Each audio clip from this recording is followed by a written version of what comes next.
Good evening, everyone. Welcome to Be Healed Webshow, where I am your host, Miss Camille R. Perry, and it's my honor and privilege to have my brother to come and address us and converse with us on tonight in this powerful series discussing the power of vulnerability from a man's perspective. Okay, it seems as such that as people would associate that women are the most vulnerable and we have no problem with expressing how we feel, which is also very much a stereotype because there's a lot of us that aren't very comfortable. But we want to make sure that this platform or this series where men are able to speak, that you hear from men, that you are able to understand that not only do men feel, process, hurt, cry, feel pressured, that they're able to come and share their journey because healing is not linear. Healing is all over the charts. And as we're coming or yet celebrating mental health awareness in the month of October, along with domestic violence, I just thought it would be perfect for my brother, my big brother. My first two guests just so happen to be two men that I value with my whole heart. These men have shown themselves to be honorable. These men, Willie Holling on last week, Bryan L. Doster on today, have shown themselves to be consistent. When a sister is in need of a whiteboard experience or to plan out what she's going to do, I can talk to my brother and because they understand. And so I would love for you all, wherever y'all might be, just drop a hello or something and welcome my brother, Bryan L. Doster, to the show. Hi, brother. What's up, Camille? How are you? Good, mom. Mom says hi. Hey, Mom. So, Already there. Already right, rooting. she stays. Well, it is great to have you on, and we're talking about the power of vulnerability. Nick saying hi, Hello. and so what does power of vulnerability? When I sent you this invitation, what kind of went through your mind? Huh. I think what I thought about was kind of what you said when you opened, right? That one, there's this stereotype that women are the most vulnerable or can be the most vulnerable, and that men have been conditioned to kind of be more guarded in their emotions, that they have been taught to kind of suppress, and that one of the emotions that for men is acceptable to be vulnerable on usually is anger, right? Like men, an angry man like that's okay, right? Like it's okay to show your anger.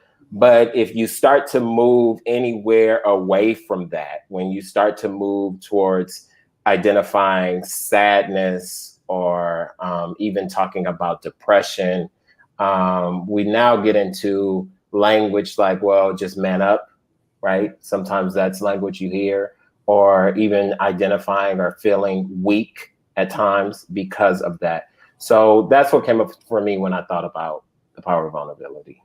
Awesome. Well, I'm grateful that you're here and you're able to share because you are AMFT in pursuit of that L. Um, Yeah. I cannot wait to yell out, "Oh no, that's an L, sir, ma'am." To address him and pay him accordingly. Okay. But Well, as a marriage family therapist, Um, tell us, the listeners, and as we're just speaking, how has your experience been in that role as Mhm, an MFT? mhm. Dealing with vulnerability in families, what have you seen outside of what you just mentioned about anger being acceptable? What else have you seen? Yeah. So I I think one of the things that's always a privilege for me as a therapist is the courage it takes for people to be vulnerable with me, right? And so I think just as a whole, I've been able to experience stories of resilience as well as stories of disappointment and um, ways of being that people have not always been proud of. And they are willing to talk to me about that, right? So I hold that very dear as a mental health therapist or as a therapist, because I know it takes a lot to just talk, right? Just to be open. I mean, even if we dealing with me and you right now, right? There's requiring me to show up a certain way. There's a vulnerability that I'm having to have being out here on your social media feed, right? Like vulnerability even in this conversation is having to be present, right? And so I recognize that it can sometimes be a challenge, and it is also a privilege for people to be able to do that. So let's talk about privilege in that. Given your background, and let's just see where this goes with privilege and vulnerability. What does violation of privilege look like or feel like? Violation of privilege. Um, I mean, when someone feels like trust has been broken, right? I think a lot of times people struggle with leaning into vulnerability because they've sometimes stepped into it with people and it hasn't always been held as a safe place, right? And so I think that is an aspect of it, and I think that could start even as children, right? That as children you may grow up with being taught that you don't tell everybody everything, right? Or you don't tell the family business, right? And so now you're learning to keep that stuff in. And so now you don't know, when am I supposed to tell? When is it appropriate for me to open up? When is it appropriate for me to share? So I think violation looks like a violation of trust. I like the way I didn't think about it in that way, that we are violating the experience of vulnerability at a young age We can. by I think that discretion is what we should focus in on versus lock and key. Mhm, I don't think balance has been something that we push. mhm, Um, as an MFT, you come in there with a different lens, I'm sure. As a black male, as I mean, tell me what's that like, where you might be servicing individuals that look nothing like you and they see you coming in.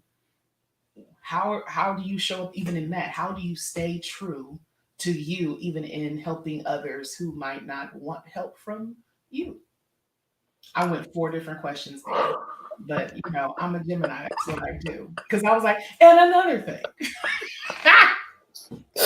But Um, I think that I think well, one, I don't think I've ever had an experience where I felt like someone did not want to receive services from me.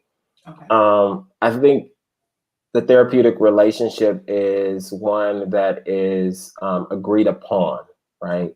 So I always try to work from a space of, I do consultations first, right? So I do these free consultations with people. and I sit in a space with them and I get to know a little bit about their story. I give them insight into how I operate as a therapist. And I think there is where we decide or agree upon if that's the work we want to continue with one another or not, right? So I haven't experienced that. What I will say is I think a lot of times for me, in working with men, there can be a resistance to talking about emotions, right? There can be kind of, why are we talking about this? Aren't you supposed to just tell me what to do and fix me, right? Like give me the tools that you know that I need, and then I'll just leave here and I'll apply that and it'll be all good, right? Now, to be fair with my female clients are a lot more engaging about their emotions, right? They are willing to show some tears in the space, where even when I'm working with male clients at times, it can be hard to let that out, right? And I think that's always interesting for me, that even in that space that's identified as safe, they can sometimes have this experience of, why is this happening? Why is this opening up? Why am I allowing myself to be this vulnerable with this person? I have a question. I'll go back to that, but I want to kind of get more history on you. Okay. What led you to the career calling that you're in right now as a therapist? Where did this go for you? Um, Thank you for identifying it as a calling, because I really do consider my work as a therapist not only as a career that I value immensely, but I also do recognize that there is a ministerial feeling about it that I hold. And because of my background with my faith, I do not take that lightly, right? And so I think where I got a passion for it was just recognizing that I didn't always have space to talk about me. I grew up in a space where the friends that I had were always predominantly females, right? And so there was always this feeling that I didn't fit in somewhere, and I never had anybody to talk to about that, because all of the people around me kind of portrayed that, you know, they didn't have any difficulties with their kind of identity, how they show up in the world. They were, I guess, presented this kind of sure confidence about themselves. And so I always knew, I don't know if it came from TV or what, but I knew about psychologists, right? And I knew that there was kind of this, it probably did come from TV, like watching 90210 or something, you know. It's not always a problem. She her mentality, they stay with issues. Right. So I think I knew that there was that outlet, right? And I think I had my first encounter with my own personal therapist when I was in my 20s. Okay. And it was such an amazing feeling to walk into a space, talk about my concerns, leave it there, and continue to process it with another human being. And I knew I enjoyed that a lot, right? And so then the other piece was my mother, when she passed away, actually, when she was diagnosed with cancer, we came in contact with a social worker. Yeah. And the social worker, I knew he was trying his best to kind of help, for lack of a better word, shepherd us to a different reality, right? To really allow us to own and really say, if it happens, it's okay, and it's a part of life, right? And he without him knowing, was a role model for me, because I was also hearing on the other side, right, at the time, being in the church, being sold out, right, that my mother was going to be healed, right? But what his voice was saying to me felt more authentic than this idea that she was going to be raised up and changed, even though the doctors were saying, you know, it was an inoperable tumor, and we knew that unless they were able to take it out, it was going to take a miracle. I was able to lean in a little bit more to his authentic voice, right? And so that authentic voice has always stayed with me. Even when I thought about getting into therapy, my goal was to work with people who have been diagnosed with cancer, who terminal cancer, whose families needed somebody to talk to walk with them through the process. And so that's part of what really led me to that. I hope I answered that for you. You did. So much so that it brought up more questions. Go ahead. Oh, I need you not to say. But just as you mentioned, being a man of faith, being raised in the church, and hearing,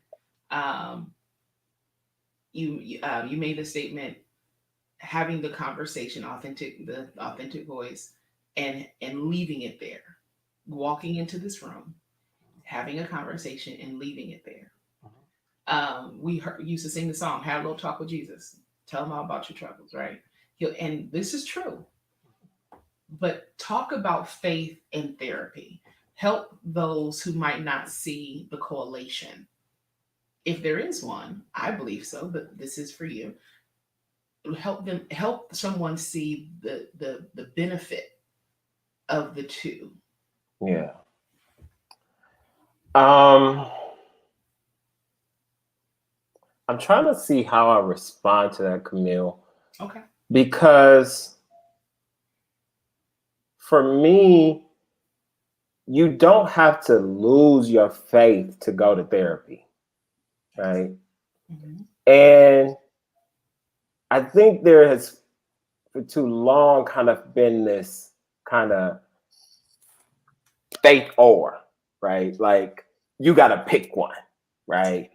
And I don't know how that's possible, because when I look at a lot of the theorists and the people who engaged the field of therapy and psychology, you will find that a lot of them have this background in faith. Now, they may not have held on to it, but faith kind of sent them in that direction, I would say. And so I think people need to realize that it's a both and, right? That therapy can allow you to continue to build strength in your faith, but it can help you to start process some things that you may have learned in faith, through faith, that may not have always served you well. And I think it's okay, right? I personally believe it's okay. I believe it's okay to have a space to process and hold. These are the things from faith I want to carry with me. These are the things that I would choose to not be a part of my reality. Absolutely. Absolutely. Nick says Jesus and therapy is a thing. Yes. It is. It is. I mean, go for it. I think about pastors that I know. Now, a pastor will say in a moment that he's willing to counsel you. And that's beautiful. I appreciate a pastor who is willing to counsel. But I also would challenge a pastor to know that there are people who have been trained to go beyond what it is that they may be trained to do. And it's okay to have resources that say, you know what, pastor has come this far with you. I'm going to hand you off to a resource that could take you a little bit further. It's okay. I love that, but my mind went to, well, the pastors need someone too. When we look at the most recent statistics of suicide among faith leaders, you know, we that young woman, there was three actually, almost felt like back to back, but there was some time in between. Yeah. In Chino, Yeah. killed himself in what used to be his late father's office, his office. Yeah. The gentleman in Harvest, over at Greg Laurie. And then there was another gentleman, I believe, back in Florida. I mean, which doesn't surprise us too much because Florida has a lot of issues. But you know, it was one of those things where you're hearing the heart, to me, from the heart of the pulpit saying, "Help me." Camille, I appreciate that you brought this up, and I'm so glad. I want people to know, like, this wasn't scripted, right? Oh, we don't script anything. This is all live. Right, this is all like. But if we're talking about the power of vulnerability, let's talk about pastors and how it is a heavy burden to carry, to have to be this symbol of light and hope, even in the space where you sometimes don't know how you gonna figure out your own emotions. You have to still find a space to give that to somebody, right? And give that to others. So I absolutely believe that pastors should engage in a way with therapy so that they don't have to continue to walk around burdened, right? I mean, when I saw those men who they committed suicide, I thought about to my own experience of being an elder and how I remember just in that role as an elder, how heavy it was for everyone to, especially in the Black church. I don't know about other experiences. I know in the Black church, the elder and the pastor, they are esteemed as, you know, the go-tos. I mean, you know. And so for men to carry that, right? And tragically, because they hold these titles, the ability to be vulnerable is so much harder, right? Because there's a fear of what people may think of them if they hear that pastor sometimes pastor don't want to get out of bed. Yeah. Sometimes pastor is tired. Sometimes pastor needs a sabbatical, right? Needs a sabbatical from things. And so I think that's important to know. I'm gonna stay in the pocket a little bit on this topic because my mind went back to Zachary Timms, because it wasn't a suicide with him, it was a drug overdose.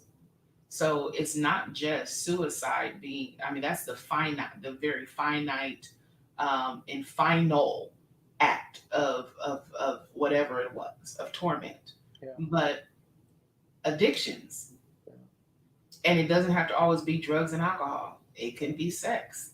We see that with a couple of clergymen now, where they are relentlessly messing up their marriage because they feel that they haven't, you know, there's always an excuse versus dealing with the root.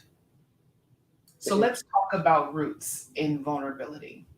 You mentioned earlier that sometimes in childhood we can squelch the desire for the child to express themselves. How or what, let me say this for those that are parents on the line or yet raising children, what would be your recommendation in pursuing vulnerability while parenting?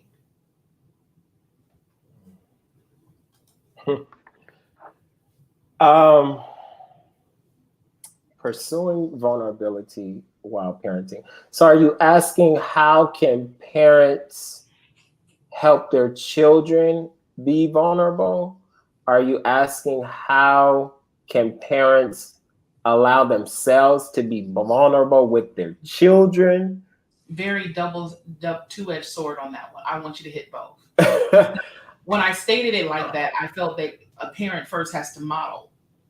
That's right. So that's why I was like, but you're the expert. That's that.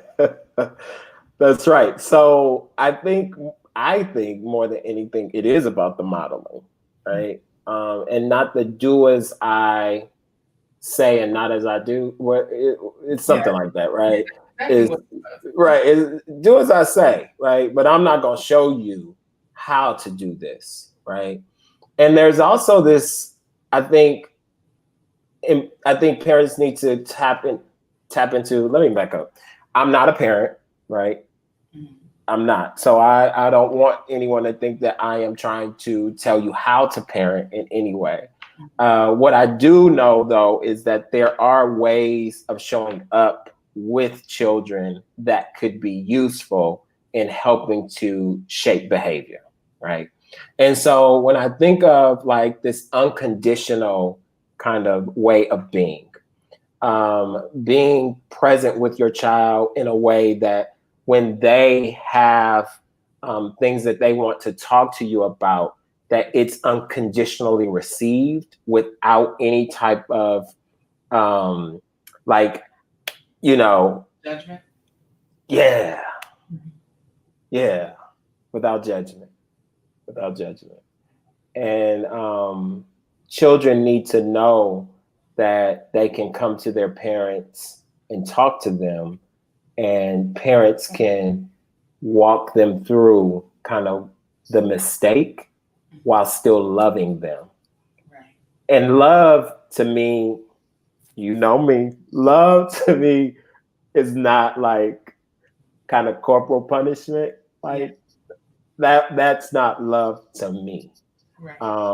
Love to me is maybe, my mother saying, I wish you didn't have this experience, or I wish you didn't do that, but let's figure out what you learned from this experience, right? Because I was definitely a kid who needed to be more talked to than whooped, right? So, yeah. I was the opposite. A lecture was torture for me. Just beat me. Let me get back to doing what I wanted to do. Yeah. And just let me to know, okay, clearly I didn't plan hard enough. Let me work harder. My sister, on the other hand, rather, she was more like you. That didn't translate. Spanking and that. No, like that. If you don't want something right from her ever, or if you want her to become a blockade, do that. Yeah. But the talking, the lecturing, I call it lecturing because that's how it felt. But for her, it was just dialogue. For me, I was just like, I'm over this. But I think that you said and my mom, I love the fact that my mom weighs in, and all the different women currently. And that's another thing, women weighing in on the topic. And I'm like, where's the men? Men, I want to comment. Yeah. I'm going to get back to, but I have to make this PSA. We're talking about the power of vulnerability, and we're having men on the show, and men are speaking, but men in the comments are men. Some will watch, but won't speak. Yeah. What can we do to I'm going to sound very churchy, loose your hold. But what can be done where men will feel at ease in Zion, but at ease to even comment? Yeah. I see this often where I am engaging audiences, and usually it's a lot more women in the audience, of course, and men sit by and listen, right? They're listening. And I think men need to understand that their voice is valuable, especially in a space where we're attempting to have a conversation about them, because I think by them interjecting, it lets us know too, like what else could we be talking about around men's issues, right? But I think it goes back to also that women, in my experience, anytime I tell people this all the time, anytime I am getting a call about a client who is a male, it is usually from a mother, a wife, a girlfriend, a sister, right? That women tend to see it in men first, and they're referring them out. They're encouraging them. And so I think men just have to become more comfortable, just like they probably do with there it is. Thank you, Dad. My family. That's your dad. I think men, just like with physical health, right? Because we also know with physical health, men aren't the first to run to the doctor. I think this is just new for them. And I want them to know that there are people out there that look like them, such as myself, who is desiring to hold space for them to talk. And what I would say is that this is a process, right? And that the process is not 5 sessions and you're done. The process takes time. A lot of us, we've lived in our bodies. You know, I've lived in mine for 40 years, and I've learned some things and learned some ways of being that may not always be the best for me. And so that's one of the reasons I've gone to therapy, was how do I relearn how to be in relationship with people, how to communicate with people, right? How do I learn how to not just step into anger, but step into being a collaborative partner, or step into being a brother who can hear his sisters speak, right? Because at the end of the day, relationships are what we have. And it's important that we tried our best to be healthy in our relationships. That's what I'll say. Yeah. I love that. I love that so much. When you mentioned about relearning, I heard a couple, they were talking on their podcast saying that if you've been married 30, 20, 30, 40, or even some saying as low as 10 years, that you've been married to 4 different people within that time at minimum, whether it's, the birth of children, the death of children, aging process, life circumstances. So I bring this up in a way, and I hope I articulate it properly. How else can, if individuals say they don't want therapy, what other tools? Because let's be honest, they might say they don't want therapy and they don't do faith. Yeah. Then what else is there? Like from your perspective, like what else could someone actually do? Absolutely nothing. No, I'm kidding.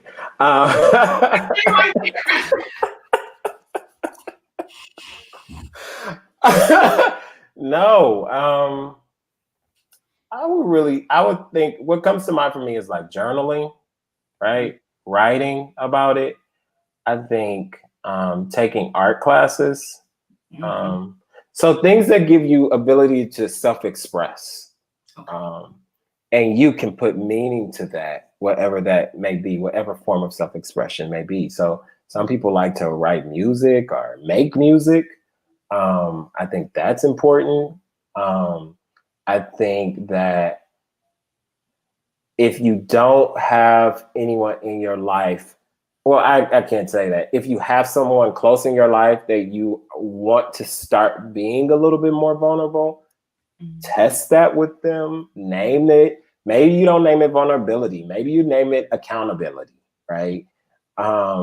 So I would say those are some of the things that come to mind for me. I like that because paint and sips were very popular when the world were open, and I remember I went to one, it was co-ed, and I felt like the brothers had way more fun. They were like, oh, I mean, and more precise, and even the, and drawing and different things. And so I think that is huge. You mentioned self-expression. Mm-hmm. It can self-express in a healthy format, Mm-hmm. not necessarily, Creativity. right, just not. I feel like when if someone just heard you say self-expression and they go out, grab a gun and start shooting, what? No, you're right. Yeah, Right? Talking about wholesome, healthy, something that can bring forth good fruit. yeah, It wouldn't be going to, some people self-express with alcoholism, yeah, drug addiction, or illicit relationships because they haven't coped, they yeah. haven't healed. So you're saying art, crafts, journaling, which you already know if something happens to me, you already know. Get Y'all, rid of them. y'all sit around and get this cipher together. But Can I? I I go have something. I want. There are two things. The first thing is, Mom had made a statement about a new way of parents to be. It's a new day for many parents to do. But you better bring it back up. Yeah. So I think that's so important to point out from mom who has two adult children, right? And what that says to me is that as a parent, it's never too late to reimagine the way that you parent, right? That you can step into being vulnerable, right? Even regardless if your children are adults or not, you can look at it in a different way. So that was the first thing that I want to point out. The other thing, Camille, I want to ask you a question because you said this was conversational.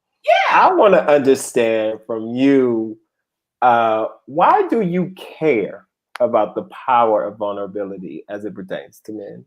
Um well, because I this is why I didn't put on lashes today. Um, 'Cause I was like, anytime I put on lashes, I start crying. It's just like the spirit get on me, and I'm like, I just can't look great, Jesus, for real. My hair, not nothing. Yeah, Why do I care about power vulnerability? I believe, if I can just say in three separate ways. One, it's time. It's time for someone to care about being vulnerable. I, as a very much single, I'm gonna pause right there. Very much single African American woman, educated, own her own owns quite a few things, and you want to interact with the opposite sex, but you can see the brick wall, and even after time spent, there's still layers, and it's like after a while, like, so when do you trust? You can trust me for sex, but you can't trust me with your heart. mm, That's the backstory. As I celebrate 2 years of celibacy being tomorrow, I had to say I'm no longer going to allow myself to try to heal people who don't want to be healed. mm, I'm no longer going to put my energy in a person who doesn't want to be vulnerable with me. If I'm in my most vulnerable state and you're not, that is unfair. mm, And it's not right. It's a disservice. As a believer, I believe that it's time for us as the faith community to talk and be real. Stop hiding behind the cliches. And oh, I'm blessed and highly favored, up top and proud. No, you're not. You're broken and you're messing up. And see, I told you this is why I just ask the questions and people don't talk to me. Because I'm very passionate about it, because I feel like as a person who grew up in church, I saw the facade, the pretenses, and still some of these same people still battling the same because they won't deal with self. My third reason is that Not only is it because I care from me being a single woman and wanting that relational experience, not just from me being a believer and seeing it done wrong so long in so many ways, but as a human. You have someone sitting in the highest office right now, instead of articulating himself, uses words like people are monsters and where is your vocabulary? And I don't talk politics because nobody is right on either side. But when people cannot be honest and just say, you know what, I'm actually not really good at this and I need help. Help me.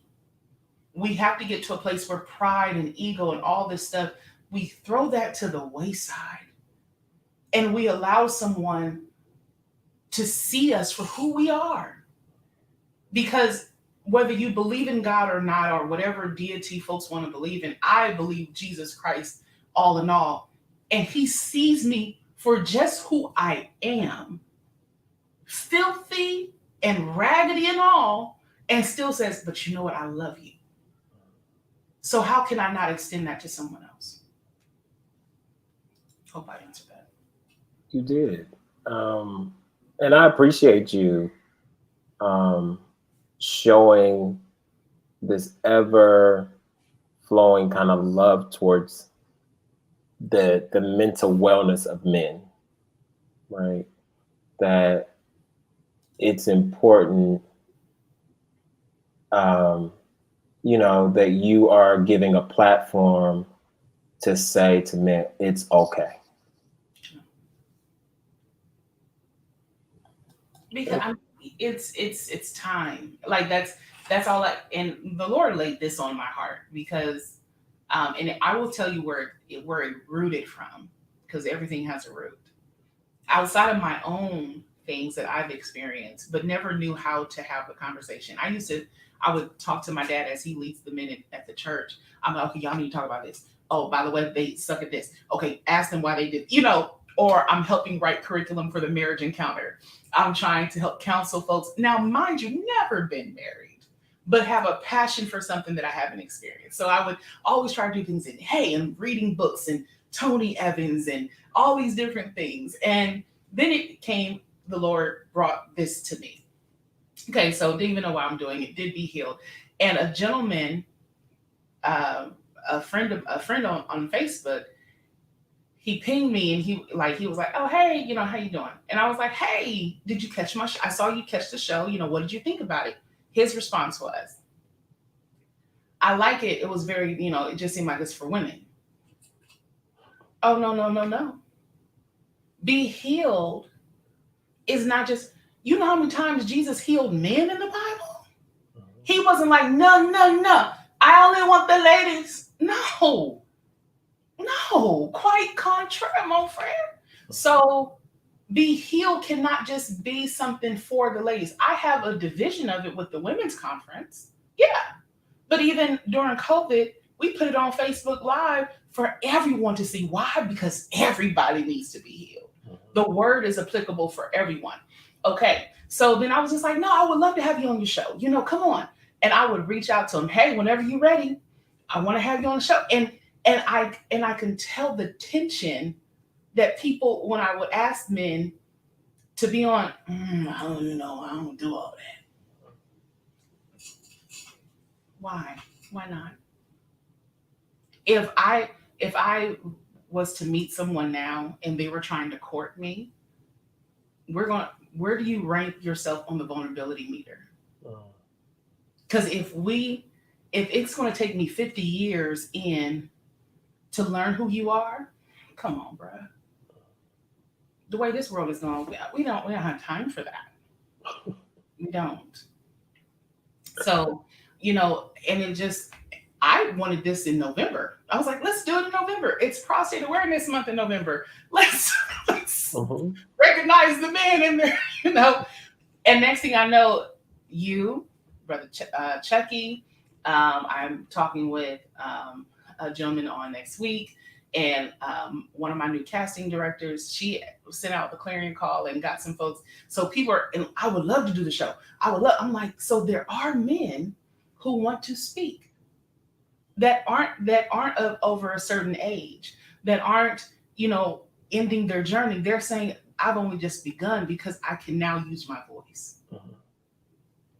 And where are 30 years and still learning, as I'm sure he is about me. Yes. So Yeah. that's for girl. Yeah. And Candace. Hey, Candace. Yeah. Um, yeah, it's an ever, the process is always going. Keisha's right, right? It's constantly going, constantly learning, and it's never going to be done. I Right. do want to name, men, I'm sure would name that they have spaces where they can be vulnerable. I think you would name barbershops. Mm-hmm. They at least go into those spaces. Mm-hmm. Now, as a person who goes to barbershops, I do listen, and a lot of times the conversations are around sports. But I think even I need to learn, like, well, what is that about? Is that about vulnerability for you? What are you allowing someone to see in that moment? Who are you allowing yourself to be in that moment? Not sure, but I know they do that. I think about when growing up, the one time that I usually saw vulnerability in the church were men's retreats, Mm. right? Never been. That's when uh, that's when they would go on up to the mountain, right? They would, take off, they wouldn't, be all official. Mm-hmm. And this was a moment of connecting, right? Mm-hmm. It was, I think the purpose of men's retreats was to promote brotherly connection and men, getting to know other men, right? But I think what happens is when they come back down off the mountain, right? They pick up all of the mask, the facades that men have to carry, the expectations of being the man of their families and all of that. And so then it gets lost. And so even if you do those things, you have to have something in place that maintains kind of what the purpose was of those events. I like that because I think when you mentioned coming down from the mountaintop and dealing with the valley of life, right? Um, how can one not force, continue to pursue or even make their own way when it's not available? What when I think of man, when I especially my father, love him to death, he's Mr. Fix It. Okay, I'm a fix it. What I've seen of men, tell me what your issue is so I can fix it. But when there is an issue of lack or depletion in them, where is that desire to fix it? Where is that same ownership for self to fix it? Yeah. Riddle this, Mr. Man, because Yeah. I I don't know. think I think that's what this is about, right? The invitation Mhm, to let them know you don't always have to wear the S on your chest, mhm, right? You don't always have to be in superhero mode, right? Every once in a while, not every once in a while, Superman had to become Clark Kent, yeah, right? Iron Man had to become Tony Starks, right. right? And so I think there is this understanding that there's a place, if you're gonna hold the superhero moniker, if that's who you are, there's a place when you got to take off the suit Mhm, and have somebody pay attention to your humanity. And your humanity matters. It matters to the family. It matters to the health of the family, right? Especially with where we place men within the family structure. From a faith perspective, right? The man is the head of the household. We'll do it, whoop, right? And so, in order to be the head has to have what he needs in order to lead. And that is the invitation that I lean into when I think of, hey, y'all, figure out and invest in therapy. awesome. I love you so much. I have to, we've been through the storm and the rain, as that old song says, but we made it. Okay. We Um, made it. and where can, you might have some potential clients on this line. Where can they find you? How can they book that invitation, accept that invitation? Yes. And I'm only doing this because you asked, but BryanDosterTherapy.com is my website. Um, I would be willing to definitely sit down for a consultation with anyone, even if it's not me. This one right here, even if it's not me, I can figure out resources that you possibly could tap into um, for it. And I recognize that therapy, people have to be ready for it. Mhm. Um, but right now, mental health is like it's it's being highlighted in a way for a purpose, right? It's being highlighted because we are recognizing more and more that people are carrying anxiety, depression. Um, we are dealing with racial trauma. Um, 2020 will go down in history Oh, yeah. as a year for the books, and what people come out with in 2021, how we transition into 2021 is important. And I think that therapy is one of the ways that people can do that. That's awesome. I love that. I love that because I didn't even think about us transitioning to 2021. I think sometimes we get so tunnel vision on what 2020 has been. We can reflect to 2019, but we don't always see the promise and the hope of 2021. So, very much so. Got a few comments, and I'll make sure to bring. I want to make sure everybody gets heard on tonight. One of the things, Mom says, ordinary people with brokenness that need repair. Yes, we're very much ordinary, but she'll say much anxiety, especially during COVID. What has been give me one last give the listeners one last thing and myself one last thing for men of all ages, but especially men over the age of 40. What is one option that they can do right now tonight to help process during this time of COVID and being isolated and sometimes just feeling overwhelmed? What is one thing? I know you mentioned about the painting and self-expression, and journaling, but what is one thing that you would recommend that they do tonight? um, so a couple of my favorite apps are the Calm app and Headspace. Those are mindfulness apps. And so I think those are something you could tap into immediately, kind of start this process of mindfulness activity, to start to ground oneself. I think that's one thing I could say to start. Awesome. Well, I hate the fact that our time is coming near. I look. I'll tell y'all if we ever need to go in overtime, let's do it.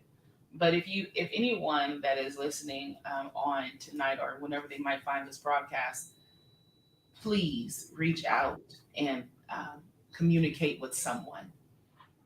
Don't always just feel that the burden is on you. One of the things that Chucky said on last week, admonishing the women to speak in grace, operate in grace. What you're saying to the men tonight is, hey, don't wear the cape all day. Remember that you're human and feel. So hopefully, as we as men, women, whatever our dynamic and relationships might be, however we're coloring in this life, it is important that we're honest and transparent and embracing the power and privilege of vulnerability. So to my guest, my brother, my Sagittarian, everything. Love you, man. Love you Uh, too. my personal therapist. So what I need you guys to do is actually book him, okay? Because I get credit for everyone that I Send it to Referral credits, like Verizon used to do.